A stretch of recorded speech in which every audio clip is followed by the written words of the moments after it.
أعوذ بالله من الشيطان الرجيم.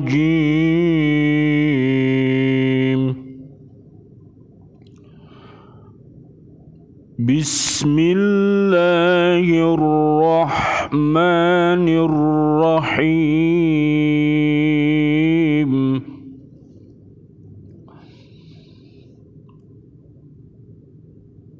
إن الذين يغضون أصواتهم عند رسول الله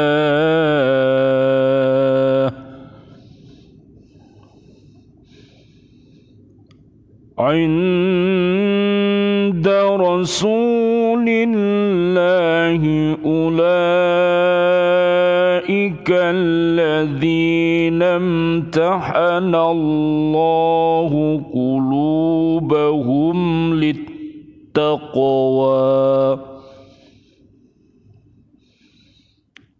لهم مغفرة وأجر عظيم.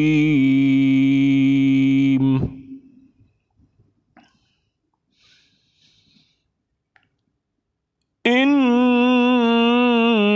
الذين ينادونك من وراء الحجرات أكثرهم لا يعقلون.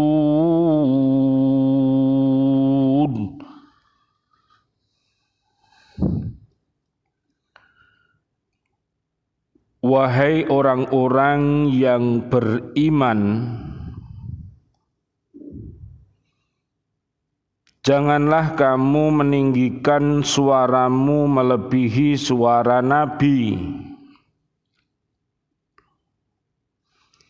dan janganlah kamu berkata kepadanya dengan suara keras, sebagaimana kerasnya suara sebagian kamu terhadap yang lain. Nanti pahala segala amalmu bisa terhapus, sedangkan kamu tidak menyadari. Sesungguhnya orang-orang yang merendahkan suaranya di sisi Rasulullah, mereka itulah orang-orang yang telah diuji hatinya oleh Allah untuk bertakwa. Mereka akan memperoleh ampunan dan pahala yang besar. Sesungguhnya orang-orang yang memanggil engkau Muhammad di luar kamarmu, kebanyakan mereka tidak mengerti. Terjemahan surat Al-Hujurat ayat 2, 3 dan 4. Marilah kita baca, kita fahami, dan kita amalkan serta kita dakwahkan surat Al-Hujurat ini dari ayat 1 sampai ayat 18. Semoga kita bisa menjadi pribadi-pribadi warga negara yang baik, sehingga kita akan menjadi pemimpin-pemimpin yang baik, menjadi guru-guru yang baik, menjadi siswa-siswi yang baik, menjadi santriwan-santriwati yang baik. Mudah-mudahan Allah Subhanahu wa ta'ala mengabulkan doa-doa kita.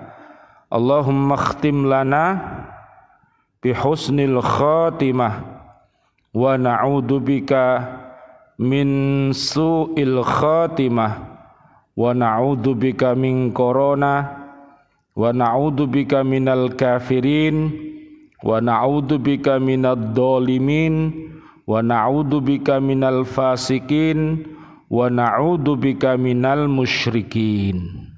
Amin amin ya rabbal alamin. Marilah kita fahami bersama-sama, mudah-mudahan menjadi ilmu yang bermanfaat bagi diri kita, keluarga besar kita, dan umat Nabi Muhammad sallallahu alaihi wasallam.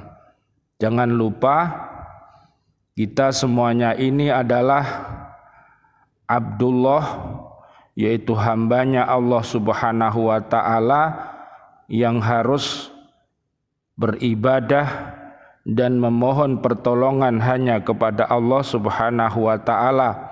Dan jangan lupa kita semua adalah khalifatullah, kita adalah pemimpin, kita adalah ro'in, di mana nanti dimintai pertanggungjawaban di hadapan Allah subhanahu wa ta'ala. Dan yang ketiga, kita semuanya adalah umat Nabi Muhammad sallallahu alaihi wasallam. Mari kita miliki karakter-karakter para nabi dan rasul yang mulia, yaitu sidik, fatonah, amanah, dan tablik. Marilah kita lanjutkan. Mudah-mudahan dakwah hari ini akan membawa pencerahan bagi kita semuanya, semakin mencintai Allah dan mencintai Rasulullah Muhammad sallallahu alaihi wasallam, sebagaimana terdapat dalam surat Ali Imran ayat 31. Surat Al-Hujurat ayat 3 dan 4. Sesungguhnya orang yang merendahkan suaranya di sisi Rasulullah sallallahu alaihi wasallam setelah melatih diri dengan berbagai latihan yang ketat lagi berat, mereka itulah orang yang telah diuji hatinya oleh Allah untuk bertakwa. Jadi untuk kita bisa berkata-kata yang lunak, berkata-kata yang lembut, berkata-kata yang sopan, berkata-kata yang baik, berkata-kata yang membekas, berkata-kata yang jujur, ini semuanya butuh yang namanya latihan. Apabila hati-hati kita masih mati, maka tentu agar hati kita bisa hidup, maka kita harus memohon pertolongan kepada Allah subhanahu wa ta'ala agar kita bisa berikrar, umat bisa berikrar, agar hati yang mati itu bisa menjadi hidup, yaitu dengan membaca asyhadu alla ilaha illallah wa asyhadu anna muhammadar rasulullah. Setelah dia berikrar membaca 2 kalimat syahadat, maka tiada Tuhan selain Allah, maka laksanakan perintah-perintahnya dan jauhilah segala larangan-larangannya. Setelah mengucapkan bahwa saya bersaksi bahwa tiada Tuhan selain Allah, maka hendaknya memantapkan Islamnya, imannya, dan ihsannya. Setelah itu bersaksi bahwa Nabi Muhammad sallallahu alaihi wasallam adalah utusan Allah. Kita mengikuti sunnah-sunnahnya dan mengikuti pula ajaran-ajaran yang disampaikan oleh Rasulullah Muhammad sallallahu alaihi wasallam. Dengan kita mencintai Rasulullah, mencintai keluarga besar Rasulullah, mencintai sahabat-sahabat Rasulullah, mencintai ahli bait Rasulullah dan para tabi'in dan para habaib, para kiai, para ustadz dan seluruh orang yang beriman takwa. Mereka adalah orang-orang yang dicintai oleh Allah Subhanahu wa ta'ala dan umat Nabi Muhammad sallallahu alaihi wasallam. Mereka telah berhasil mensucikan diri mereka dengan berbagai usaha dan kesadaran, serta mereka memperoleh ampunan dan pahala yang sangat besar. Jadi kalau kita mau bertaubat, kalau kita mau merubah hati kita yang dulu mati bisa menjadi hidup, hati kita yang dulunya sakit bisa menjadi sembuh, yaitu dengan bertaubatan nasuha.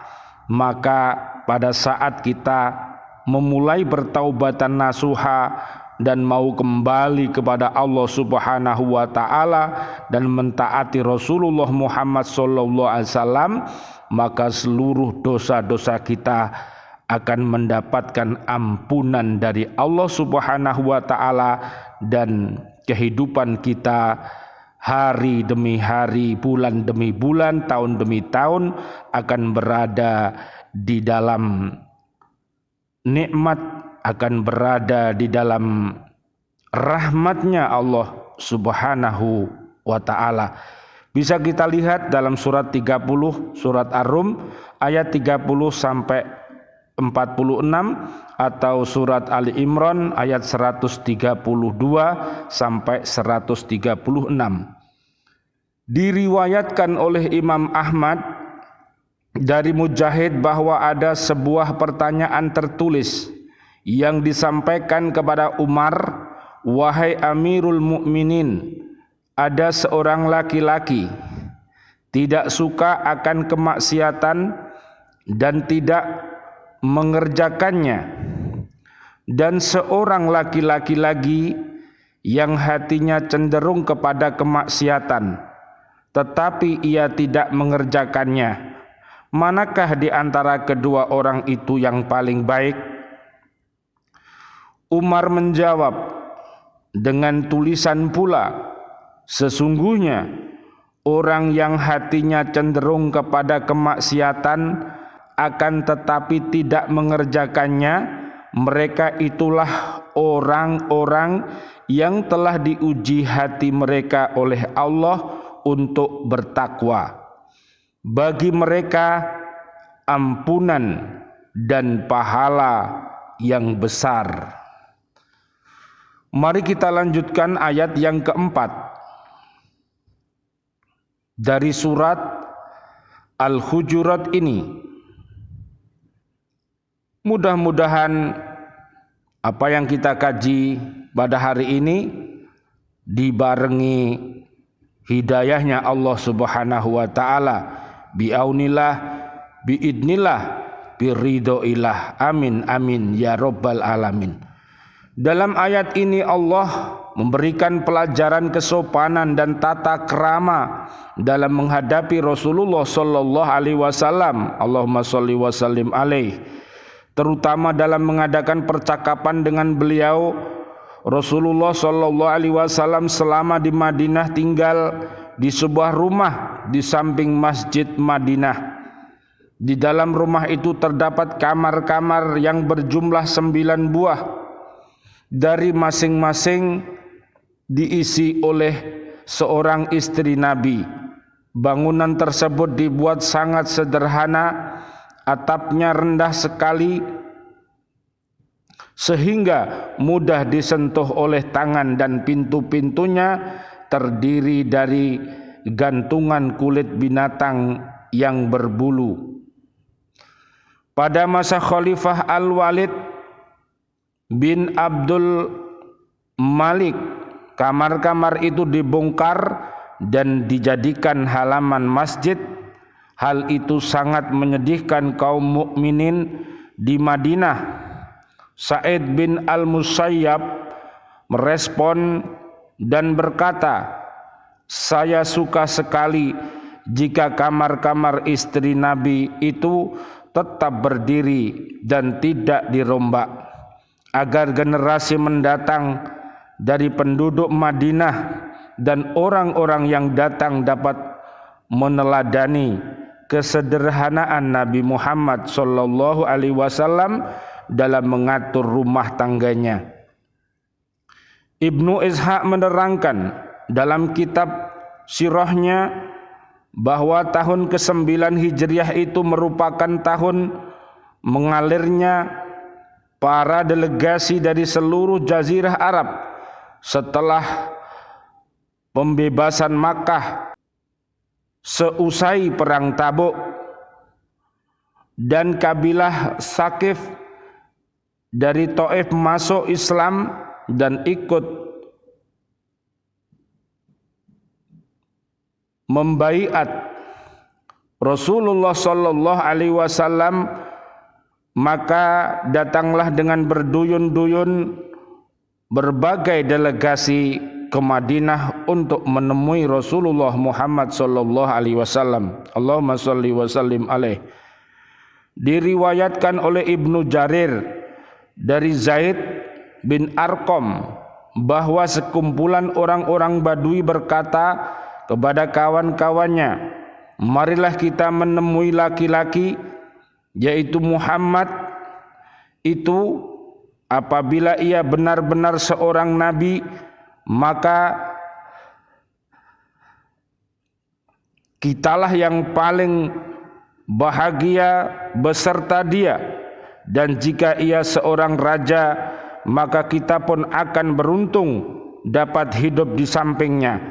Maka datanglah Zaid bin Arqam kepada Rasulullah sallallahu alaihi wasallam, Allahumma shalli wa sallim alaih, menyampaikan berita itu.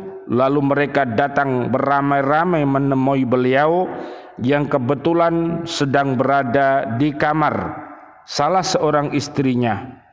Mereka memanggil dengan suara yang lantang sekali, "Ya Muhammad, ya Muhammad, keluarlah dari kamarmu untuk berjumpa dengan kami, karena tujuan kami sangat indah dan celaan kami sangat menusuk perasaan." Nabi Muhammad sallallahu alaihi wasallam keluar dari kamar istrinya untuk menemui mereka, dan turunlah ayat ini. Menurut Qatadah, rombongan sebanyak 70 orang itu adalah dari kabilah Bani Tamim. Mereka berkata, kami ini dari Bani Tamim, kami datang ke sini membawa pujangga-pujangga kami dalam bidang syair dan pidato untuk bertanding dengan penyair-penyair kamu. Nabi Muhammad sallallahu alaihi wasallam menjawab, kami tidak diutus untuk mengemukakan syair, dan kami tidak diutus untuk memperlihatkan kesombongan. Tetapi bila kamu mau mencoba, boleh kemukakan syairmu itu. Maka tampillah salah seorang pemuda di antara mereka membangga-banggakan kaumnya dengan berbagai keutamaan.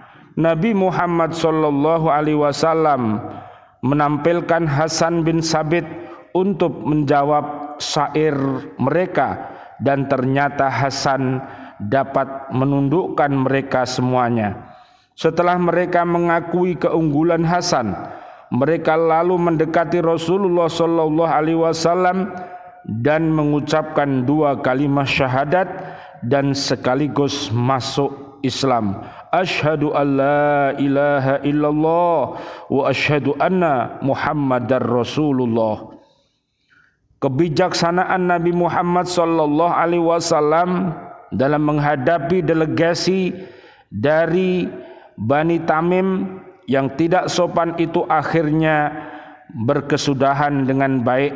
Sebelum pulang, mereka lebih dahulu telah mendapat petunjuk tentang jalan yang benar dan kesopanan dalam pergaulan.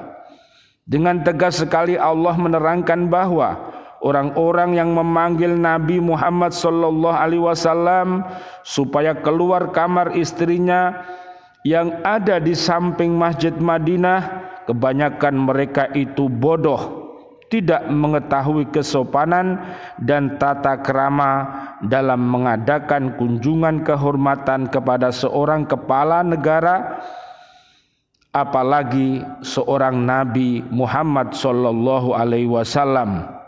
Tata cara yang dikemukakan ayat ini sekarang dikenal sebagai protokoler dan security atau keamanan. Dari ayat ini dapat pula dipahami bahwa agama Islam sejak dahulu kala sudah mengatur kode etiknya dengan maksud memberikan penghormatan yang pantas kepada pembesar yang dikunjungi.